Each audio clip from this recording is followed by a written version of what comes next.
Daré las gracias a la consejera por las palabras de ánimo. Estamos, como en todos los retos, abriendo camino en volumen de operaciones, de ayudas y de convocatoria, que yo creo que tiene muchísimos elementos que son inéditos hasta ahora por el volumen del presupuesto que estamos movilizando, el enorme número de potenciales beneficiarios que hay detrás de esta convocatoria, la problemática del COVID, que es algo que nos ha cogido a todos de sorpresa y estamos tratando de adaptarnos. Con lo cual, lo que me gustaría transmitir es que estamos en ese contexto de innovación, pues como todos los seres humanos cometeremos errores, nos adaptaremos, pero estamos haciendo todo lo posible por tratar de llegar y lanzar ese salvavidas que necesitan las empresas en este momento. En ese trabajo estamos todo el equipo de la Consejería comprometidos, con compañeros tanto de la Consejería de Turismo, la Consejería de Hacienda y sobre todo en una apuesta de personal del Director General de Promoción Económica de contar con las cámaras de comercio para esta tarea, que va a ser una tarea compleja, pero que creo que sacaremos adelante entre todos. Las cámaras de comercio,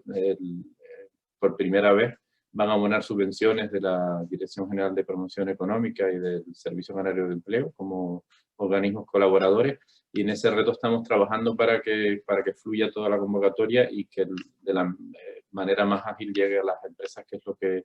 estamos convencidos que ocurrirá a lo largo de los próximos meses, porque estamos tratando de trabajar con la mayor celeridad posible.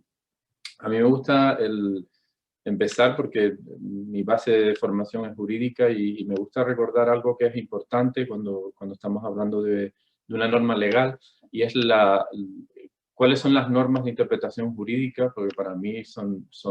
básicas e importantes dentro de nuestro ordenamiento jurídico. Y es el Código Civil en su artículo 3 el que regula cómo se interpretan las normas jurídicas, y a continuación les explicaré el porqué de esta remisión breve a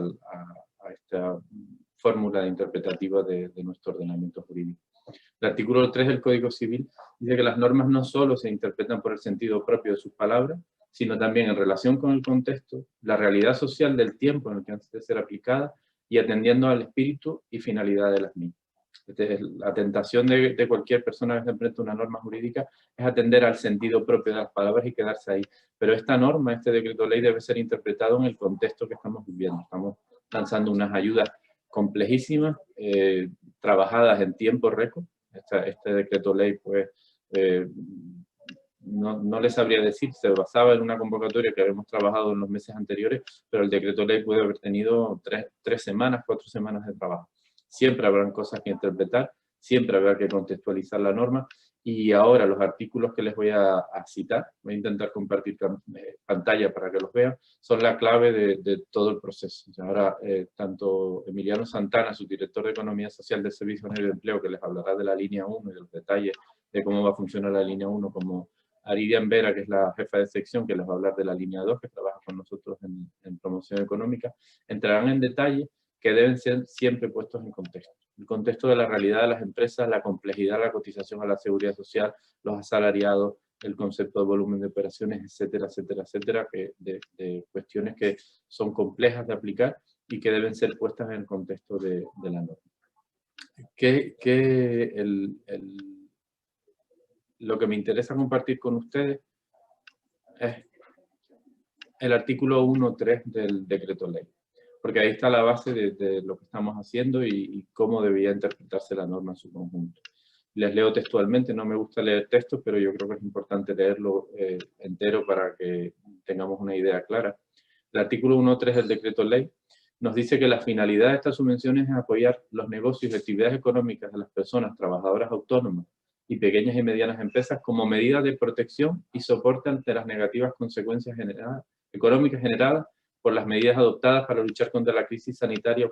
ocasionada por el COVID-19 y conseguir con prontitud la reactivación de la economía regional y el aseguramiento del mayor nivel de empleo. Estamos lanzando unas ayudas que lo que pretenden precisamente es eso, apoyar a las empresas en una situación límite, en la que están muchas de ellas, y que puedan seguir afrontando el futuro para poder salir de esta situación cuando se normalice. Esperemos que sea este verano, cuando la vacuna llegue al mayor porcentaje de la población, y que podamos que esas empresas sigan vivas, que puedan seguir operando y puedan seguir manteniendo el empleo. Y es el artículo 7, del que brevemente les voy a hablar de la génesis y el porqué de las cosas y de la, pues, entre comillas, cierta complejidad del sistema de esta convocatoria. La consejera les apuntó el estudio de coste simplificado. Desde la Dirección General y desde el Servicio de Empleo, trabajamos para evitar que la justificación de esta subvención sea contrafactura, porque entendemos que la situación, el dinero que estamos aportando a las empresas a su capital circulante, no debe ir o no debe ser, en la medida de lo posible, justificado con factura.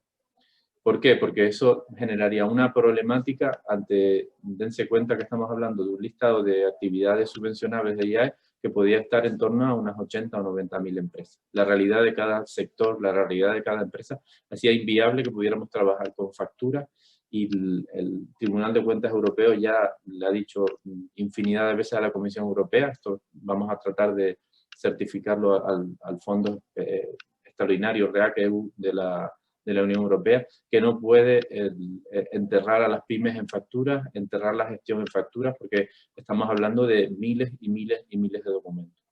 La solución ha sido hacer un estudio de coste simplificado, que es habitual en Fondo Social Europeo, es decir, se hace un coste teórico de gastos subvencionables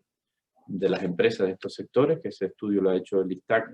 la Consejería de Hacienda, y es un estudio teórico que nos marca una serie de cantidades que pueden ser potencialmente subvencionables para las empresas de distintos sectores. Por eso en el listado de actividades subvencionables estamos en la columna de la izquierda trabajando con IAE, que es el que da la puerta de entrada a la ayuda, y en la derecha con la Clasificación Nacional de Actividades Económicas, que es lo que engancha con el estudio de costes simplificado. Lo que hay detrás de ese estudio es simple y llanamente un estudio teórico, pero a través de encuestas, de una serie de gastos fijos de funcionamiento que podían ser los más estándar o los más sencillos de estudiar, porque como sabemos las empresas tienen infinidad de gastos fijos de funcionamiento, todos aquellos que no varían en función de la variación de la producción, que podrían entrar de esta subvención. Pero se hizo bajo estos conceptos porque eran los conceptos que nos permitían llegar a aquilatar unas cantidades subvencionables. Pero en ningún caso se le van a pedir a las empresas que justifiquen estos gastos fijos con factura. Habrá empresas que tengan mayores gastos fijos que los que se van a subvencionar, o las cantidades, y otras que los tengan inferiores. Es decir, podrán justificar o utilizar ese dinero capital circulante con absoluta libertad. Lo que se va a auditar posteriormente es el cumplimiento del resto de requisitos de la subvención. Eso lo tienen aquí en el artículo 7, para que, pues, los asesores y empresas que lo hayan leído, que les haya resultado extraño este concepto, porque en FEDER creo que nunca se ha utilizado un sistema de costes simplificados, más común en Fondo Social Europeo, en gastos de formación, etcétera. Es el contexto en el que estamos trabajando. Y ahora los compañeros le dirán cómo funciona, cómo se calcula la subvención, pero es importante dejarlo claro desde un principio. No se van a exigir facturas de justificativas en ningún momento, en ningún control a las empresas que reciban las ayudas de esta línea de subvenciones, como les comenté hace un momento. Era importante dejar fijados esos conceptos, porque son la base de todo. Es decir, todo el decreto ley gira en torno a esta problemática de los gastos fijos que vamos a subvencionar, del sistema de costes simplificado, e insisto, no se les van a exigir facturas a posteriori a las empresas. Es decir, recibirán unas ayudas que se inyectarán en el capital circulante de la empresa, y este ayudará a que las empresas recojan ese salvavidas, entre comillas, que siempre, pues, lo normal es que sea limitado, pero que es un dinero que puede servir para que muchas de ellas sobrevivan hasta que las cosas ojalá se normalicen pronto. A continuación tomará la palabra el compañero Emiliano Santana, que es subdirector de Economía Social del Servicio de Empleo, que es el responsable, junto con la directora de la línea 1, que es la destinada a autónomos sin empleo, y la línea 2 la comentará mi compañera Lilian Vera, que es la línea destinada a autónomos y sociedades y el resto de personas jurídicas que tengan asalariados a su cargo. Muchísimas gracias y buenos días.